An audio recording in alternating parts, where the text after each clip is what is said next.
After repeated delays, India and Russia have agreed to a detailed work-sharing agreement for the joint production of design and production of a new fighter jet under the so-called Joint Sukhoi 5th Generation Fighter Aircraft Project, or FGFA, known in India as the Prospective Multi-Role Fighter, or PMF, according to the Diplomat reports. From a preliminary document that was barely 24 pages, we have agreed on a 650-page detailed plan that specifies exactly what all will be shared, an unidentified Indian defense official told. A final contract is expected to be signed in early 2017. The talks between Indian and Russian defense officials were allegedly accelerated ahead of an Indian-Russian summit to be held in Goa on October 15.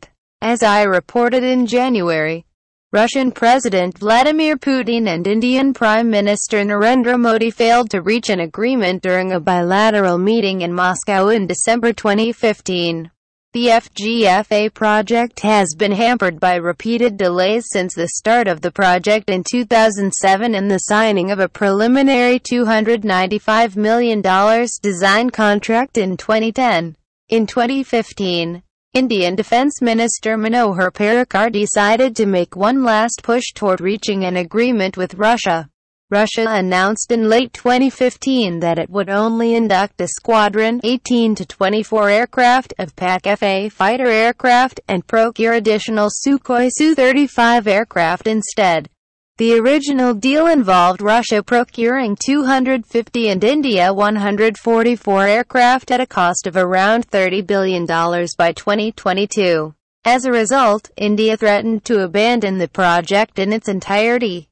Russia in turn made a number of concessions, including an offer to cut down its financial contribution from $6 to $3.7 billion for 3 FGFA T-50 prototypes and substantial technology transfers.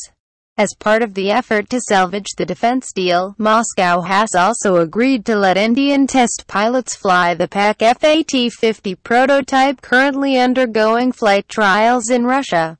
Hundreds of flight tests have taken place over the last months, and the Russian Air Force expects the first aircraft to be inducted into its ranks in 2017.